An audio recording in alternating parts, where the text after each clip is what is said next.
that's a pure business operation, and they're dedicated to it. Everything from advertising to other mechanisms of influence, and which they openly call, and there are more honest days, they openly call propaganda. And the same is true of much of the intellectual class. The more sophisticated people recognize that their job is thought control, and they argue that it's the right thing, because the bewildered herd will only get into trouble if you let them rage on by themselves. You'll notice, of course, the close similarity to Leninist ideology, to Bolshevism, which also assumes that the radical intellectuals are the specialized class, the vanguard. They've got to lead the stupid and ignorant masses to a better society. In fact, the two conceptions are very much alike.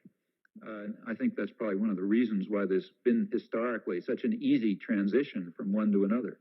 The move from being a Leninist enthusiast to a passionate supporter of state capitalism and working for American aims, that takes place overnight. It's been going on for years. It's called the God that failed transition. And it happens very simply. And the transition is very easy, I think, because there isn't much of a difference in ideological change. It's just a matter of where you think power lies. If you think there's going to be a popular revolution, and you can ride that revolution to state power and then wield the whip over the masses, you're a Leninist enthusiast. If you see that that's not going to happen, and power lies in the state capitalist institutions, which you have to serve as a manager, an ideological manager, you do that. But it's basically a very similar position.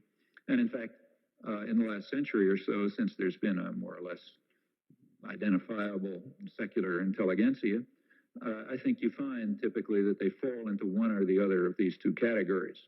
They associate themselves with one or the other system of power and hierarchy and subordination. In fact, what I just said is almost a tautology. It's only if you submit to those systems that you're counted as a respectable intellectual, for obvious reasons. Well, coming up to more modern times, in the post-Second World War period, you find, again, a deep concern over the need to control and deceive the public, to control the public mind.